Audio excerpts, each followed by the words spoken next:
আজানের সময় পেশাব পায়খানা করা যাবে কিনা, গাছের মেহেদি পাতা কি পায়ের নখে দেওয়া যাবে? অনেক জায়গায় লেখাটা দেখেছি ফু দিয়ে মোমবাতি বন্ধ করলে দারিদ্রতা আসে। এটা কি সঠিক? জন্ম নিয়ন্ত্রণ জায়েজ আছে কিনা? সঠিক নিয়ম বললে উপকৃত হব। স্বপ্নদোষ এটা হয়েছে কিনা আমি শিওর নই বা মনে নেই, তাহলে কি করা দরকার? 4 রাকাত সুন্নাত নামাজে প্রত্যেক রাকাতে সূরা ফাতিহার পর কি সূরা মিলাতে হবে? বাতের ব্যথার জন্য এক জাতীয় পাথরের মতো দেখতে এক প্রকার বস্তু লাগানো ব্রেসলেট যা হাতে ব্যবহার করা হয় আবার পায়ে কালো রাবারের মতো ব্যবহার করা হয়, সম্পর্কে হুকুম কি? বাচ্চারা অনেক সময় নিজের ছায়ার সাথে খেলা করে, এতে কি কোনো ক্ষতির সম্ভাবনা আছে? অজু করে ফেরার পথে পুরুষ লোকের সাথে দেখা হলে বা কথা বলতে হলে তারপর নামাজ হবে কিনা, নাকি আবার অজু করতে হবে? প্রিয় দর্শক, ইতিমধ্যে যে সমস্ত প্রশ্ন আমাদের সামনে চলে এসেছে তার মধ্যে থেকে প্রথম যে প্রশ্নটি আমি দেখতে পাচ্ছি তা হলো, আপনি জানতে চাইছেন বাচ্চারা অনেক সময় নিজের ছায়ার সাথে খেলা করে, এতে কি কোনো ক্ষতির সম্ভাবনা আছে?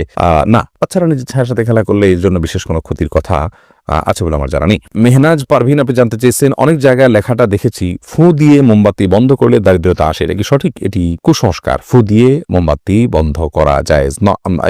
ফু দিয়ে মোমবাতি বন্ধ করলে দারিদ্রতা আসে এরকম কোনো বিশ্বাস রাখা জায়েজ নেই। দারিদ্রতার সাথে এগুলোর কোনো সম্পর্ক নেই, এগুলো কুসংস্কার, এমনটি বিশ্বাস করা যাবে না। এটি বিশ্বাস ছোট শিরকের অন্তর্ভুক্ত হবে।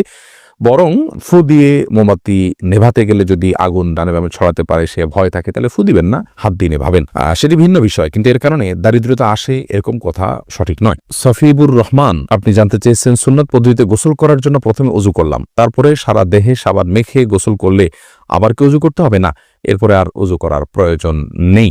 অনেক ওলামায়ে কেরামের মতে লজ্জাস্থান সরাসরি স্পর্শ করলে অজু ভেঙে যায়। তাদের মত অনুযায়ী আপনি লজ্জাস্থান, এমনিতে গোসলের সুন্নাহ পদ্ধতি হলো যে আগে লজ্জাস্থানে কোনো ময়লা নাপাক থাকলে সেগুলোকে আগে ভালো করে ধুয়ে ফেলা, এরপরে পুরো শরীর ধোবেন, তাহলে সেক্ষেত্রে আর লজ্জাস্থানে সরাসরি স্পর্শ করবে না। তবে লুঙ্গির ইত্যাদির মাধ্যমে স্পর্শ করলে কারোর মতেই অজু ভঙ্গ হবে না। মিতা নাহিদ আপনি জানতে চেয়েছেন, কিছুদিন আগে আমার বাচ্চা হয়েছে, বাচ্চা হওয়ার কতদিন পর আমি নামাজ পড়তে পারবো বলে উপকৃত হব? বোন মিতা, বাচ্চা হওয়ার পর ব্লিডিং যতদিন চলবে ততদিন আপনি নামাজ পড়বেন না। ব্লিডিং শেষ, তখন থেকে আপনি নামাজ পড়বেন।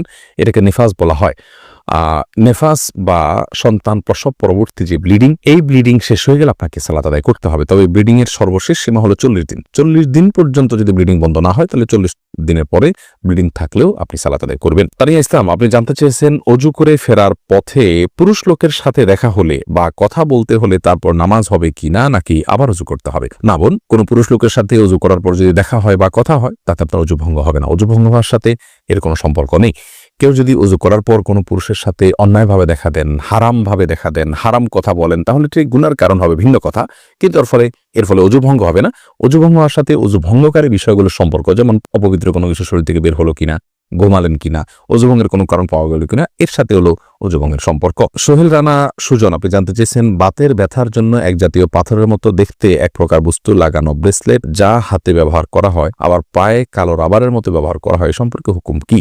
ভাই সোহেল, এই জাতীয় ব্রেসলেটের কোনো বৈজ্ঞানিক কোনো ব্যাখ্যা আছে কিনা যে এটি মানুষের শরীরে বাতের ব্যথাকে দূর করে? যদি থাকে তাহলে এটি ব্যবহার করা যেতে পারে। এবং যদি বৈজ্ঞানিক কোনো ব্যাখ্যা না থাকে, এর যৌক্তিক কোনো লজিক্যাল কোনো কারণ না থাকে, নিছক এটি একটা ধারণা মানুষের থাকে, তাহলে সেক্ষেত্রে এটি ব্যবহার করা জায়েজ হবে না। আলমগীর হোসেন আপনি জানতে চেয়েছেন, স্মৃতিশক্তি বৃদ্ধির জন্য কি কি আমল করতে পারে? স্মৃতিশক্তি বৃদ্ধির জন্য একটি বিশেষ আমলের কথা একটি হাদিসে পাওয়া যায়। বিশেষ সূরা, বিশেষ সংখ্যক বার রাতে 2 রাকাত নামাজ পড়ে, সেই হাদিসটি সনদকে মুহাদ্দিসিন ইকরাম জয়ীব বলেছেন। স্মৃতিশক্তি বৃদ্ধির জন্য গুনাহ থেকে বেঁচে থাকা আর স্বাভাবিকভাবে আল্লাহর রাব্বুল কাছে দোয়া করা, এই দুটি বিষয় বিশেষভাবে উল্লেখযোগ্য। আর নির্দিষ্ট করে বিশুদ্ধ হাদিসে স্মৃতিশক্তি বৃদ্ধির জন্য কোনো আমলের কথা বলা হয়েছে বলে আমাদের জানা নেই। তমা আহমেদ জানতে চেয়েছেন, আজান দেওয়ার সাথে সাথে নামাজ পড়া যাবে নাকি আজান শেষে পড়তে হবে? আজান যখন চলছে তখনও কেউ চাইলে সালাত আদায় করতে পারে, কোনো অসুবিধা নেই। বিশেষ করে মা বোনদের কথা বলতে পারি, ওয়াক্ত হওয়ার সঙ্গে সঙ্গে তারা সালাত আদায় করবেন। মসজিদে আজান হচ্ছে, আজান শেষ হলেই তাকে সালাত আদায় করতে হবে এমন কোনো বাধ্যবাধকতা নেই। পুরুষরা তো আজান শেষে জামাতের অপেক্ষা করবেন, তারপর সালাত আদায় করবেন। যদি কোনো কারণে তিনি জামাতে শামিল হওয়ার সুযোগ না থাকে, একা একা তাকে পড়তে হয়, তাহলে আজান চলাকালীন সালাত আদায় করলে সালাত হয়ে যাবে। এমনি সোহাগ ইসলাম জানতে চেয়েছেন, 4 রাকাত সুন্নাত নামাজে প্রত্যেক রাকাতে সূরা ফাতিহার পর কি সূরা মিলাতে হবে? সুন্নাত নামাজ হলে প্রত্যেক রাকাতে মিলাবেন। আরিফিন